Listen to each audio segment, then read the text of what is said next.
Pat from Rain Country, and I got a confession to make. I have an addiction, and I want the whole world to know is hopefully they can help me out. So for years and years I've had the same addiction, and I really don't know how to combat it. But the addiction is tools.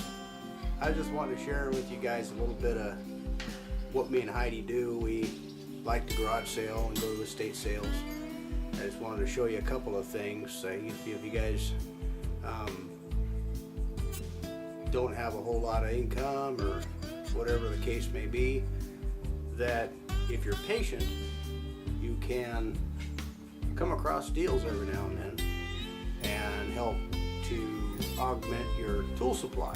Here behind me is a set of shelves that I had purchased from, well, a friend of the family. Our boys grew up, our boys and their boys grew up together, and they're moving on to greener pastures, and he's selling tools, selling furniture, and downsizing so he can move.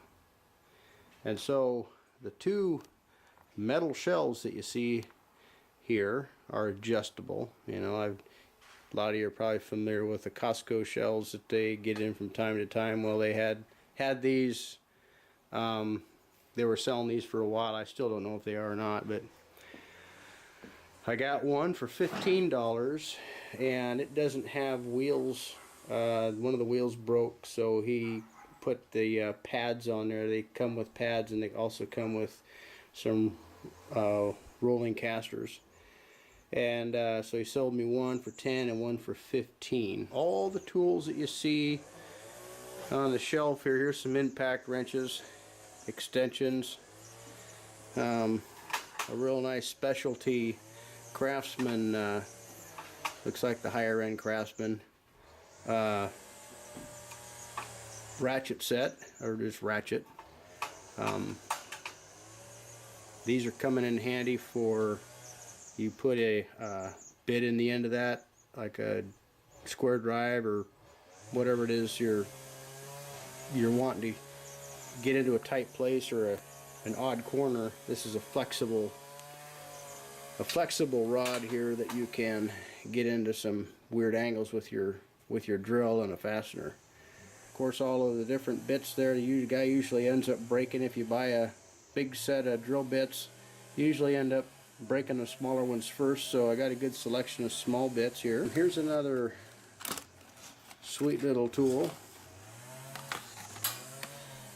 As you can see, I don't think it's been used. I don't think anything's been on it, but that's for also putting bits in the end of it and for getting tight angles in a corner. Brand new Lufkin 25-foot tape, punches, and these are sharpeners for not just blades for your mower, but you can sharpen tools and such with them. Deep set of punches here. And Craftsman, they got a lifetime warranty on all their hand tools.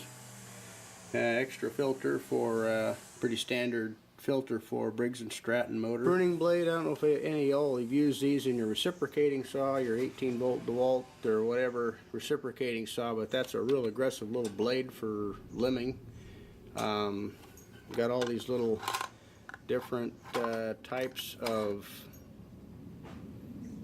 reciprocating saw blades. Set of bolt cutters, and these little guys, some of you might not know what these are.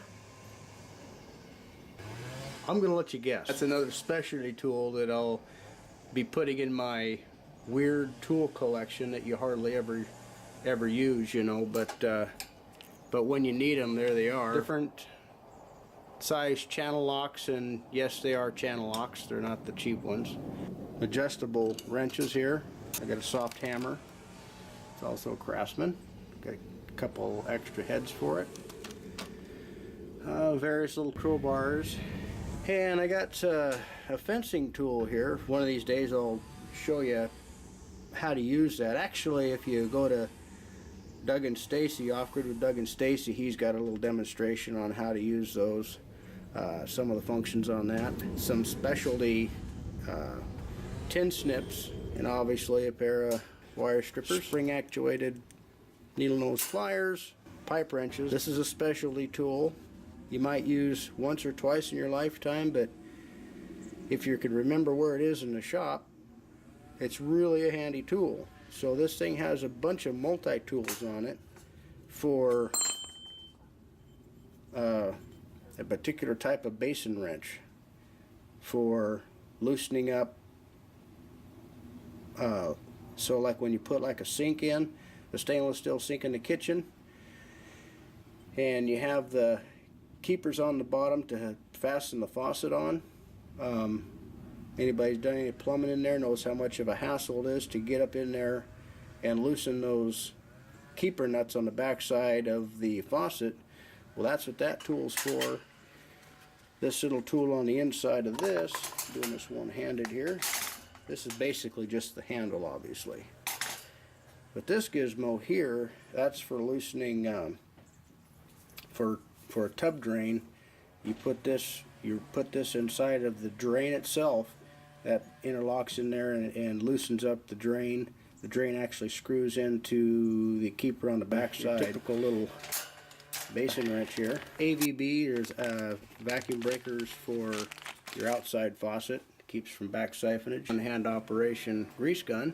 Got a light timer for put on an extension cord, or you can put it in between any appliance and have it come on and turn off anytime you want. You can put it on your, like a lamp or anything like that, and have it come on at a certain time of night. All these little paint supplies, rollers, wallboard compound, propane, all these are full, brand new. I was going to use these and hang on the wall, and then put metal on there for metal storage. And I got various like Permatex silicone caulking or silicone gasket material and such. An open can of bearing grease. Now these tools here, from here over, I got at another little garage sale, I think for $15. All y'all are probably saying, why did you buy that? That's old and antiquated stuff. Well, sometimes you still need to thread pipe for different applications. This is a dent puller, and this of course is for holding pipe. And I got this at another little garage sale. Heidi says, oh, you got to show your gas can. I got that for 50 cents at a garage sale. I thought it was pretty cool, so I got it. In the past, they've made these to where they had little toolkits in the bottom of them. Oh yeah, I got this axe up here. It's got a brand new handle in it. Hedge pruners here. This little limbing tool here. It's got the little articulating head on there for our apple tree. And when I get other fruit trees that are get taller, we can prune these up high. Hose reel.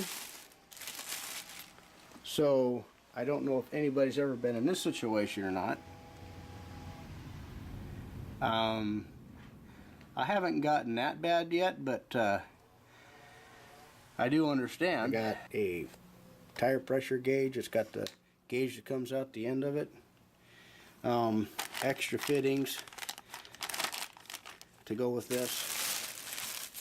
Hose reel. I got this new plastic sheeting here. It's just black sheeting here for underlayment. It's real thick. I think it's 6 mil. He threw in that camo netting. I thought it'd be fun for the grandkids or whatever like that whenever they come along. I got this little cart for free. It's kind of wobbly, but it's just a tool cart. Nothing else. It's got nice casters on it, and it's got these mats that go on top of it. Yeah, it's just a Larkin. It's not a high-end roll around cart, but I don't have a roll around cart, so he threw that in for free. And the camo net. Okay, here's This is from another little garage sale, totally independent from the last stuff that I showed you. But I got all this at one sale. This here is obviously a sander, and I replaced the belts on here, and then the pads. He had the extra pads, so I just replaced all that stuff, cleaned this thing up, and this was a little bit bent, and I re-straightened it out. It's just aluminum. I mean, it's not a high-end sander, but it's fine for residential type applications. But I got that for 40 bucks. I got this little guy for 10 bucks. It's a little shaper, obviously, and I got this little came with it air regulator.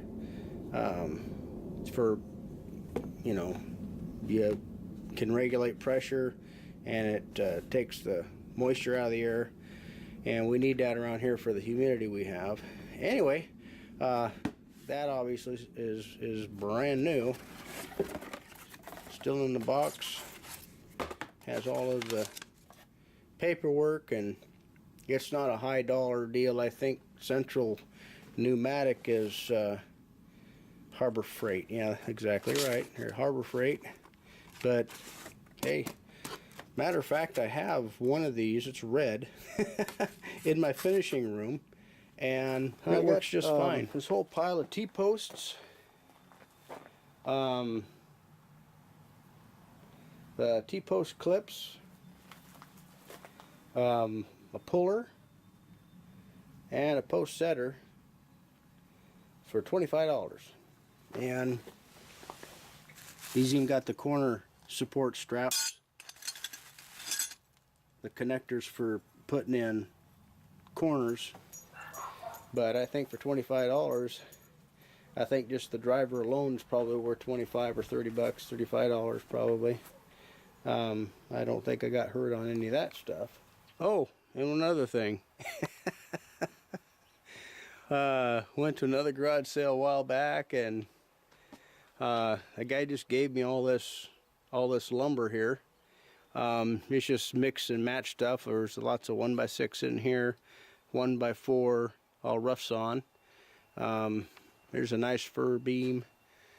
Guy can make cuttings out of that for a lot of different things. Not a bad little haul for free. Same folks gave us a little Meyer lemon tree. They watch our channel, and we appreciate that, and we appreciate this free lumber. It'll come in handy. So thanks, guys. Thanks for watching.